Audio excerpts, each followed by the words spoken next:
just for our viewers and listeners, like maybe if you could just share like some of the things that you've picked up over the years, like around the importance of money management and wealth building, and I guess risk minimization as well, because people say they want to go do something, but they don't get the foundations right. So if you can maybe just share a little bit on that. Yeah. Look, you've touched upon a very important aspect. I feel that sometimes people tippy-toe around, Nathan. Look, managing money to me, is very important because it impacts a lot of areas of our lives, whether we like it or not. It is very important. And I always have the saying, it may not bring you happiness, but it definitely ranks up there with oxygen, right? So it's just as important as oxygen. But where it can lead to helping you fulfill your life. It could mean whether you and your family live comfortably, for example.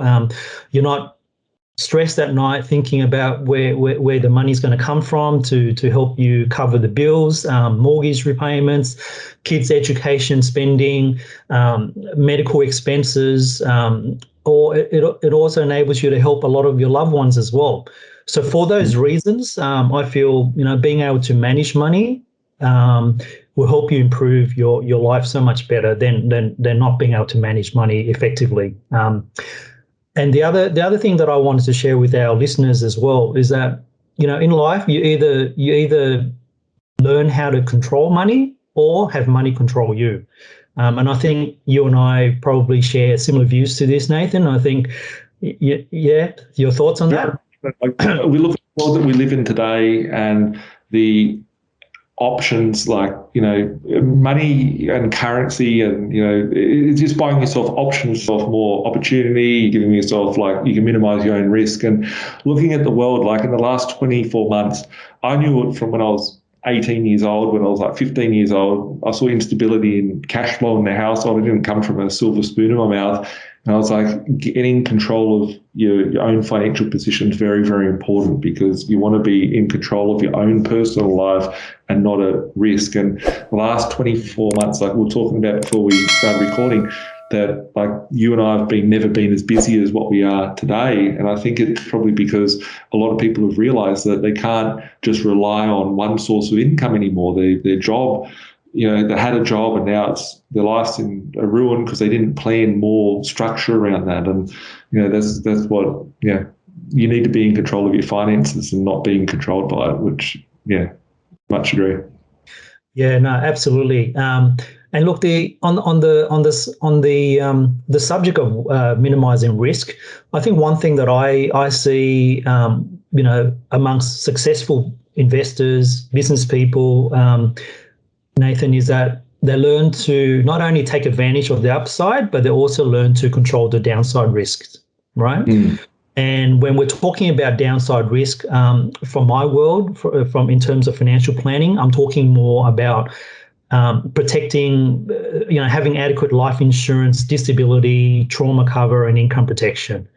There's many things you protect from a business point of view. You take out certain insurances, or as a landlord for property owners, you take out landlord insurance. But from my space, our health is really the number one thing that we need to be concerned about, because if you take your health away, and your ability to generate an income goes away as well, right? Unless you have, like you and I both know, unless you've got substantial assets that generate passive income, then you don't have to worry too much. But end of the day, if you're not at that stage yet, or you're in the early stages of wealth creation, making sure you've got adequate life insurance, disability cover, trauma cover, and income protection to protect yourself, your wealth, your family and loved ones, it's crucial. Yeah. I've got a really random question, Sure. random. This is way off topic. I'm going to just ask you for all my listeners. They're like, feel free. This one's way off topic, right? Okay. But it just makes me think of something. I noticed that recently, a lot of providers have not allowed renewal of life insurance. So for example, I've seen NRMA, NIB, all these different places. Maybe could you share a bit of light around that? I sent it out to my Birch feed viewers and I was like, look, this is very odd. No one's doing life insurance now. Do you know much about that or? Yeah, so on that topic, Nathan, good. I'm glad you brought this up because there's a lot of changes happening in the insurance space. Yeah, Over the last maybe 5 to 6, 7 years, the insurance industry has undergone major changes and they've been hit pretty hard. Interest rates have been so low, so they haven't been able to invest the premiums that they collect in a way to help them cover claims that are coming through, so to speak. okay. So when you think about it, right? If they're and claims are on the rise. So when you have claims on the rise, which is an expense item to these insurance companies, and they're not making as much on the back end of all their assets, then they're suffering losses, right? So from that perspective, insurance renewals or applications are now being scrutinized a lot more. So it's Yeah, harder for you now to apply for additional insurance, especially during COVID as well, and that's a new spanner in the works that gets thrown in.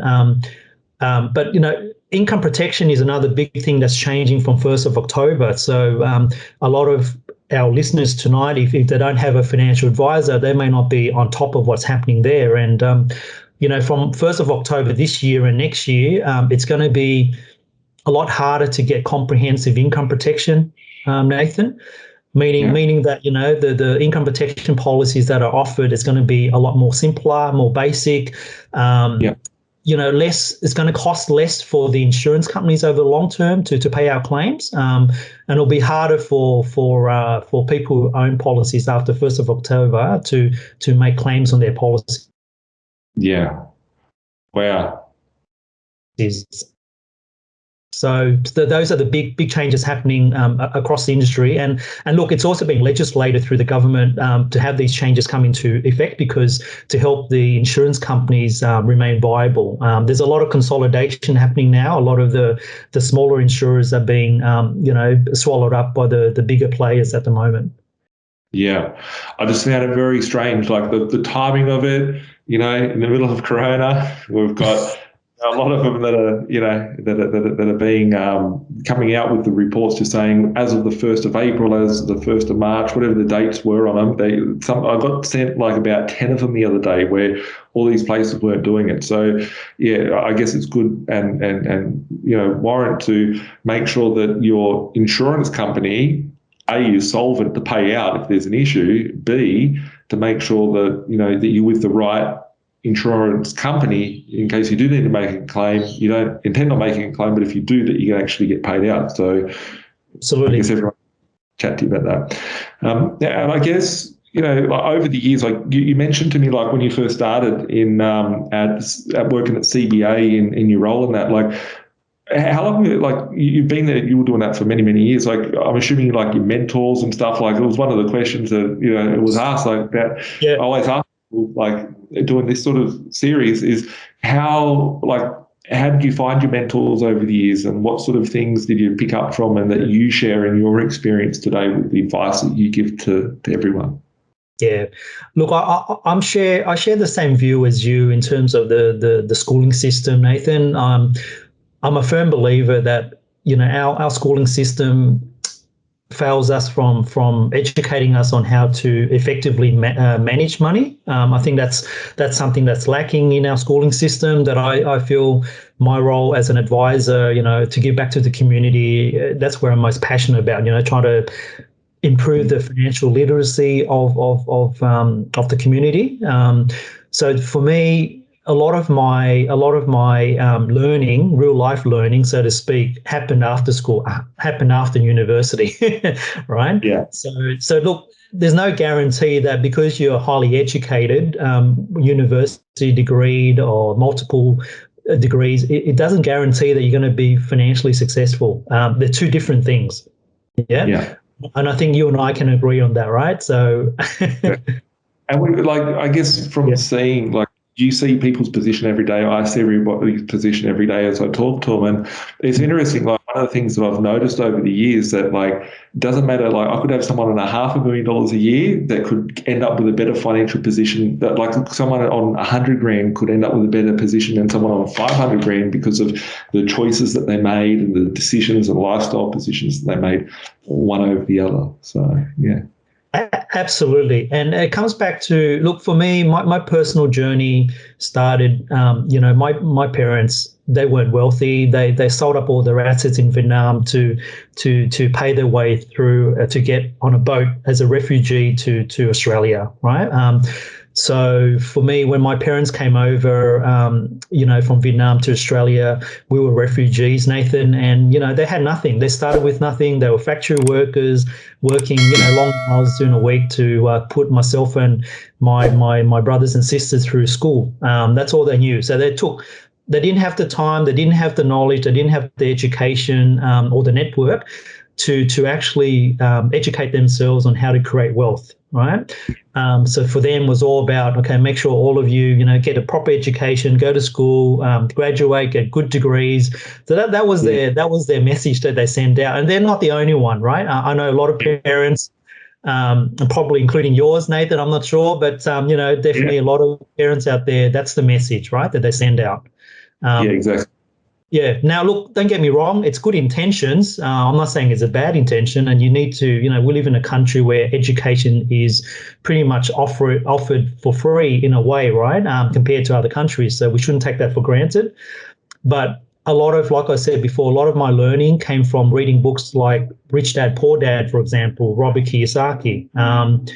And funny that you asked this, that to me, that was really the first book that changed my views on what I thought about money, because everyone thinks about money in a different way, have different attitudes to it, Nathan. And some people can get very emotional when you talk to them about money and get very defensive, right? Yeah. It doesn't matter how lack of money I've ever had or how much money that I've ever had, I'll still talk about it because it's like, it's important. It's healthy. It's healthy to have the discussion and to, it's like saying you've got a health issue and you choose not to go to the doctor and get it checked out. If you're choosing to avoid it, then it's going to create a bigger problem. But yeah.